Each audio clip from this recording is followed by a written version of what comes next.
పరిమళము నీదేనా నాలో పరవశము నిజమేనా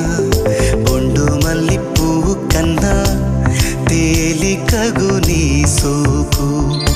రెండు కళ్ళు మూసుకున్నా లాగు మరి నీ వైపు సొగసును చూసి పాడు